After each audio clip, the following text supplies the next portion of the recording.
ছোট্ট দরিদ্র বাচ্চাকে কিছু লোক বলি করছিল, যেটি একটি মেয়ে দেখে ফেলে। সে বাচ্চাটিকে এইখান থেকে রক্ষা করে। মেয়েটির সামনে এগিয়ে যেতেই একটা সোনার বার খুঁজে পায়। সে প্রথমে বিশ্বাস করতে পারছিল না, কিছু দূর আগাতেই টাকার নোট খুঁজে পায়। সে তো অবাক হয়ে যায়। অবাক হতে বাড়ি ফিরতে সে সাথে ওই ছোট বাচ্চাটিকে নিয়ে ফেরে। তার মা শত বছর ধরে বিছনায় পড়েছিল। বাচ্চাটি যখন খুশি মনে পানি নিয়ে তার কাছে যাচ্ছিল, হঠাৎ পানি পড়ে যায়। আর দেখতে দেখতে বুড়ো মহিলাটিও সুস্থ হয়ে যায়। তারা বুঝতে পারে এই বাচ্চাটি তাদের বাড়িতে সৌভাগ্য বহন করে নিয়ে এসেছে। কিন্তু এই বাচ্চাটির জীবন এতটা সুখী ছিল না। তার পরিবারে যমজ দুই বাচ্চা জন্ম নেয়। প্রথম বাচ্চাটি যখন জন্ম নেয়, আকাশ কালো করে বৃষ্টি আসে। তার পরিবারের মানুষ মনে করে হয়তো এই বাচ্চাটি তাদের পরিবারের সৌভাগ্য নিয়ে এসেছে, তাই তারা দ্বিতীয় বাচ্চাটিকে একদমই খেয়াল করে না।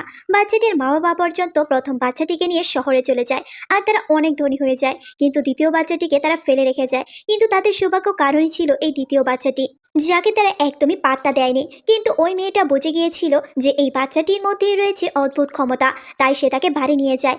আর দেখতে দেখতে তার সৌভাগ্যের মাধ্যমে তার মাও সুস্থ হয়ে যায়। তাই মেয়েটি সিদ্ধান্ত নেয় এখন থেকে এই বাচ্চাটিকে তার কাছেই রাখবে, আর তার সকল দায়িত্ব তার।